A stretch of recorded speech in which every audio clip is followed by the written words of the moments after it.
Disebabkan anak aku minat sangat Ejen Ali. Hari-hari lah cakap pasal Ejen Ali. Hari-hari lah tengok cerita Ejen Ali.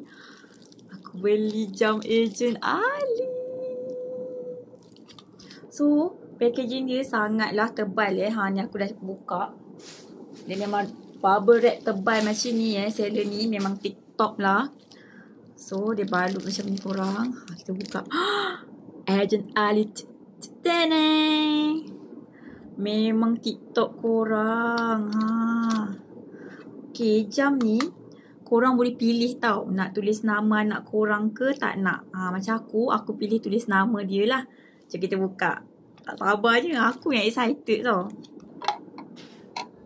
Wow. Akan dapat sekali dia punya manual macam ni.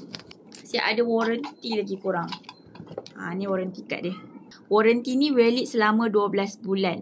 Dia bukan saja ada Ejen Ali tau. Macam-macam lagi ada. Superhero lah apa dah kan. Yang bestnya boleh tulis nama. Tengok ni. Nama anak aku. Budak lah kalau dewasa pakai nampak kecil. Ni design dia. Kalau anak korang minat Ejen Ali, boleh lah beli jam ni kan. Lepas tu, kalau tak minat Ejen Ali pun ada lagi macam-macam design menarik. Korang boleh tekan dekat beg aku ni.